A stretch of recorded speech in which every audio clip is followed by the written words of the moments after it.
আরে দাদি রে,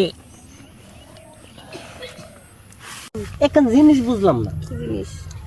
তুমি যে দাদার কাছে বিয়া বইলা, তুমি দেখি সব সময় খালি বাগান বাড়িত বয়ে থাকো, দাদা দেখি সার দোকানে বয়ে থাকে, তাহলে তোমরা দেহা সাক্ষাৎ কোন সময়?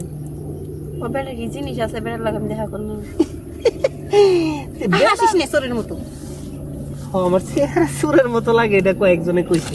তবে কথাটা হইছে কি, বেটার যেহেতু কোনো কিছু নাই, তাহলে তুমি ফেরে রয়েছো কে? সম্পত্তির লিগে। এই সম্পত্তি তুমি পাবা না তো, পাবা না। ওই যে দাদার আগের যে পোলা মাইয়া তিনটে আছে, ওইটি তো সব ভাগযোগ করে নিবো। তুমি কি ভাবা? তোমার তো বাচ্চা কাচ্চা হবো না, কারণ দাদার কিছু নাই।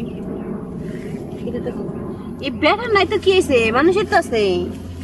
এই যে সবাই মারে বসে থাকি, যদি কোনো সময় কি চান্স পাই মেরে দিব।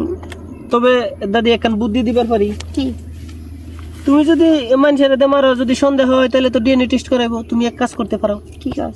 যদি মনে করো ওই জিনিসটা আমারটা নাও, তাহলে দাদার রক্ত আমার রক্ত, আমরা রক্ত একই, তাহলে মনে করো ডিএনএ টেস্ট করাইলো মানে একই রক্ত বেরিব।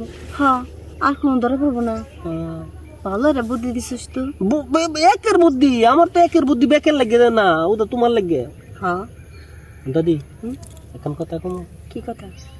তুমি যদি আমারে ওই যে দোকান দিবার লাগে 1 লাখ টাকা দাও, তাহলে তোমার এই সহযোগিতাটা আমি করা পারি। আছে, আমি দিলাম। দাদি 1 লাখ, কিন্তু তুমি কি 1 লাখ টাকা তুই চার্জ দিলে আর বেশি দিব। তুই খালি আমার একটু হেল্প কর। হেল্প মানে তুমি যদি চাও দাদি, তোমার প্রতিদিন তুই হেল্প আমার একটা করব। সন্তান দিবি, আমি তো 1 লাখ টাকা দিবি। কোনো সমস্যা নেই, কোনো সমস্যা নেই। আচ্ছা দিতালি। এই পয়লা কি দিতাম ছেলে নামে, কোনটা দেওয়ার লাগবে? কি দিবি তুই প্রথমে? সেল দিবি, মেয়ে দিবি? এটা কি আর আমি জানি যে এটা আহে? না, এটা সেল দিস না। থাক, তাহলে এটা মেয়ে দিস। আচ্ছা যাক, যেটা আহে লটারি। হ্যাঁ, কি কও? তাহলে দাদি চলো বাড়ির জায়গা আগে আগে দেওয়া শুরু করি। পাগল তুই। এখন বাড়ি যাবো, তোর নানা যদি এসে যায়, অমুক আসবো তমুক আসবো, ওনে তো দিয়ে পারবি, তুই আমার এনে বসে দি। এনে দিমু। আরে দাদি রে,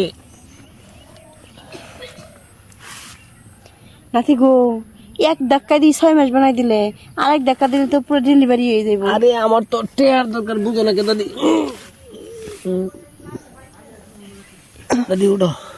কি বুঝলা? গেছে বিতে গেছে, যা বুঝা তাই বুঝলাম, বুঝছো? ধাক্কাটা দিছ 6 মাস, আর 1 ধাক্কা দিলে মূর্খ ডেলিভারি। বাচ্চা তাহলে আর 1 ধাক্কা দিয়ে দিতে একসাথে বাচ্চা নিয়ে যাইতাম না। আগে টেহা দিলো পরে টিয়া দিয়ে লাগবো। কালকে আসিস, কালকে এসে টিয়াটা নিয়ে যাইস। আচ্ছা যেবলা দাদা বাড়িতে না থাকে এগুলা আচ্ছা দাদি গো মিডা লাগে। আর আবার শুয়ে খাওয়া দূর হালাই কি ধাক্কাটা দিল, একদম পেট পুট বানাই দিয়ে গেল।